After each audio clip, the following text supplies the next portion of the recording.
J'oublierai demain. Soyez sceptiques si vous croyez que je sois un prophète. Et ce fut absolument un vrai silence, une de ces belles vérités, comme elle peut s'éteindre de chaque côté d'un iceberg et d'un ruisseau cristallin dans un temps approximatif. Régurgité.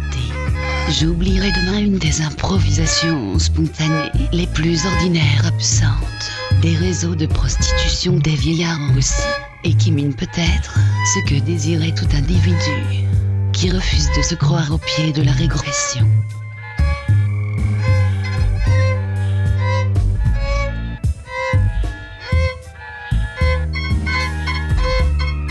Il est intangible de savoir que, de toutes les récréations que s'accordent les vieillards, qui sortent pour la dernière fois d'un hospice privé, on leur permet librement et silencieuse des enzymes eximales.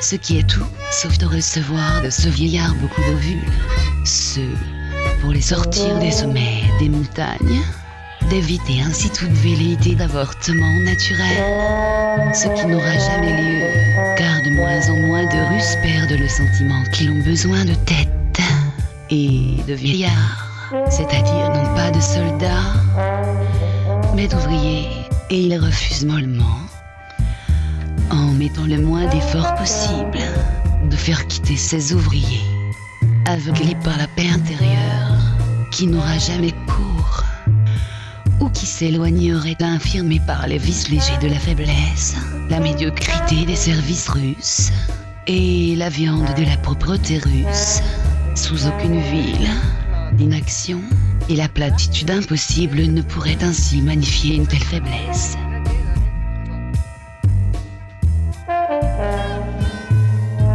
Pourquoi la décroissance? Pour remettre la nature là où elle doit se manifester, et en aucun autre lieu où elle ne peut se manifester réellement. Car il faut éviter au mouvement animal les espaces confinés. Le soldat veut être sans emploi.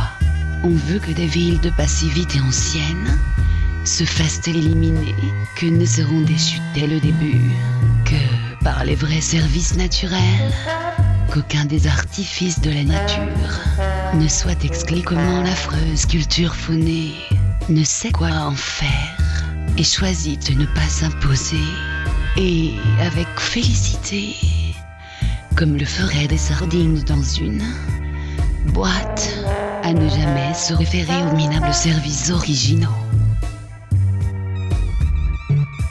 ou les ovules d'aucune cabane de boîte d'avortement naturel serait horreur pour détruire mouvement pacifiste et champs de fleurs, davantage de légumes, davantage d'obélisques, davantage de fruits, davantage de molécules du complexe pharmacico-industriel et donc davantage de vomi et la disparition complète des éléments naturels, hors des solides, hors des froideurs normales de la terre, sous des sinuosités ordinaires de la terre, sans distinction, tous confondus, et par nature d'une synthèse, ayant de la paix qui n'a toujours ignoré que la confiance. Mort à la paix, c'est idiot, n'est-ce pas ?